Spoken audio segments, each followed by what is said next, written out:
As we know, communication is key to any relationship. This includes our relationship as parishioners. Back in September, I was here to give the report of last year's finances and where we were after the first quarter.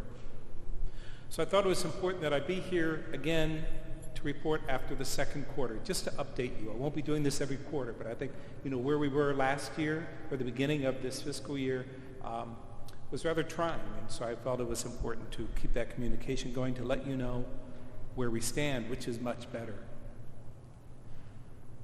I reported that we'd gone through those difficult times in relatively good shape, but we still had a challenge before us.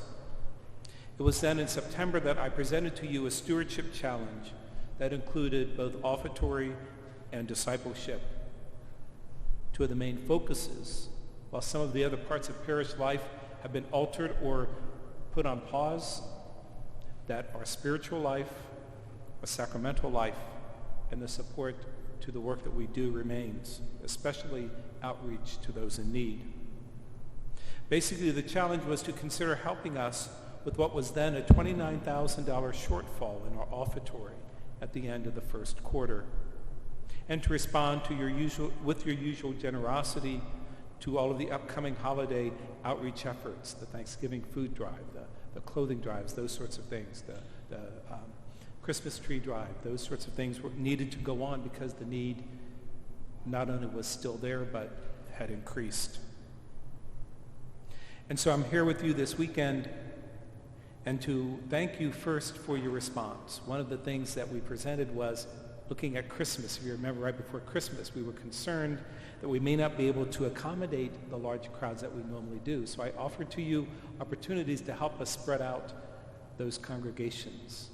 And I thank you for your patience with that and your willingness to sacrifice. I can say that those masses that we had the week before Christmas were very well attended, and that became your Christmas celebration. I also encourage you perhaps to consider watching the Christmas Eve Mass, especially via our internet live streaming. And we get a report back on how many views we have, and I'm very proud to say many of you left room for others, that on that first Mass on Christmas Eve, the 4 o'clock Mass, 1,700 views, that 4 o'clock Mass. So thank you for doing that. As it turns out, weather kept the crowds down anyway, but we were prepared. Only prepared because of the sacrifices and the changes you were willing to make. And that's just the beginning of how you've responded to my challenge. In offertory, thank you, thank you, thank you.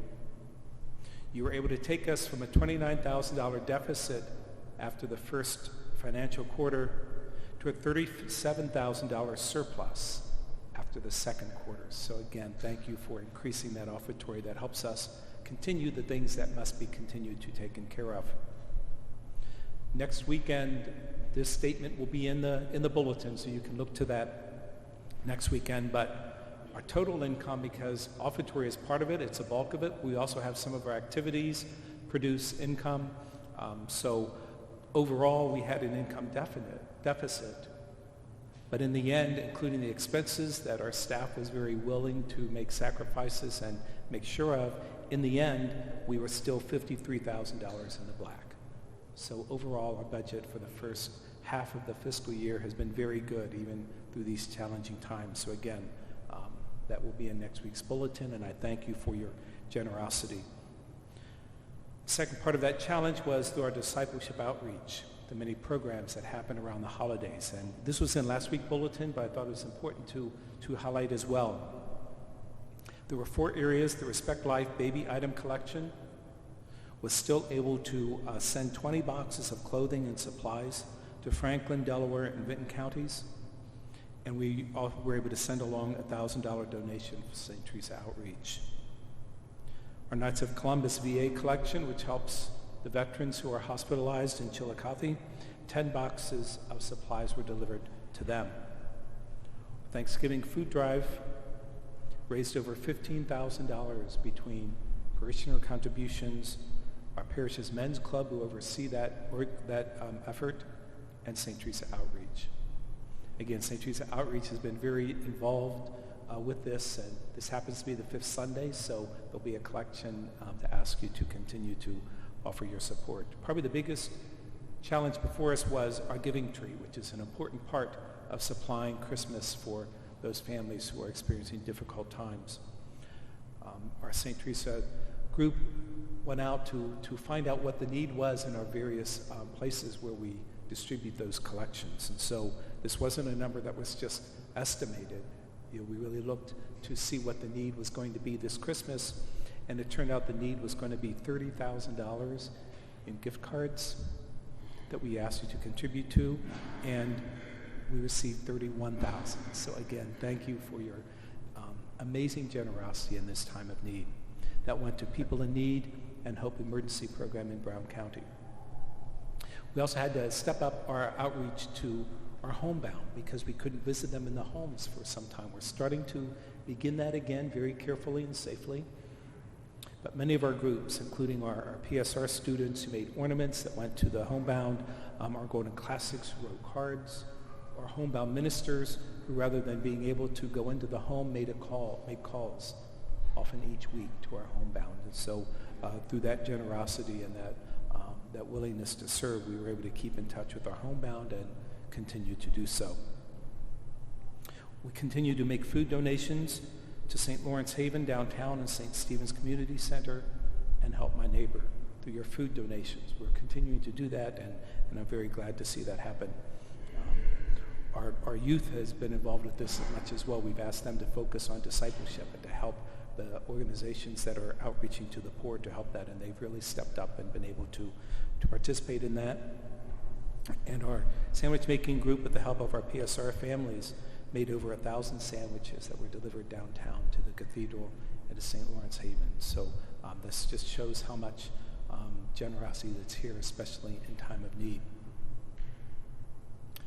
A number of parish groups have continued to meet through this challenging time through Zoom, and so much of parish life, while it's very different, remains active. So I encourage those groups to do that, and I'm proud of your response.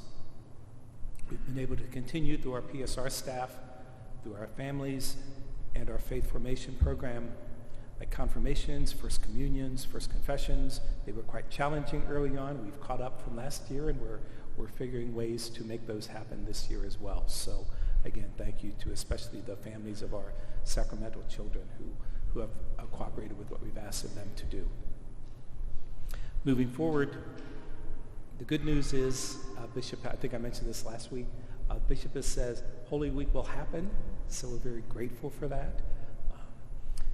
Ash Wednesday will be a little different. We know that so far. Some of the other things we still don't know quite yet. Bishop is working with other bishops and USCCB for the recommendations on how we do the practicals of what we normally do. Ash Wednesday will look a little different. I'm just letting you know that up front. Out of concern for contact, the bishops have asked us not to, in fact, I think this came from Rome, not make the ashes on the forehead, but we're going to the ancient ritual that used to happen. It still happens in Rome. There will be sprinkling ashes on the top of your head. We won't be covering you with ashes, so no concern about that.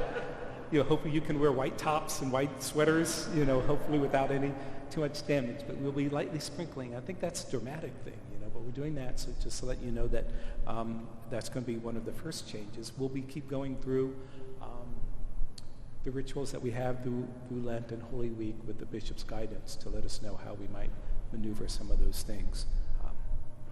The great news is, a reminder of returning to normal, that fish fries are back for Lent.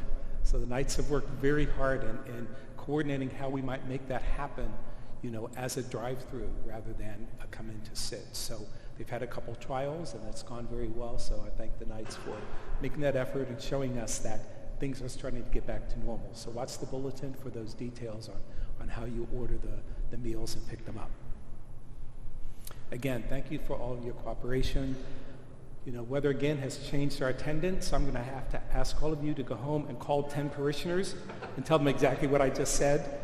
That will help. Now we're actually recording it, and that will be sent out through flock notes. So, again, we continue to use those methods of communication because, again, I think communication is so very important. So thank you for your patience with the many flock notes you get, encourage you to continue to read through those. Some of those may not apply to you, which is okay. We just have to send it all out at once, but thank you for being willing to allow us to invade your computers with that. And again, check our website, and also if you have any questions, especially as we have our Lenten activities, to call the office if perhaps you don't have access to a computer or just don't want to use that, which at this point I'm there, so, but I understand. So a couple other things I wanted to share with you with what the bishop has really put forward as his efforts moving into Lent and moving forward.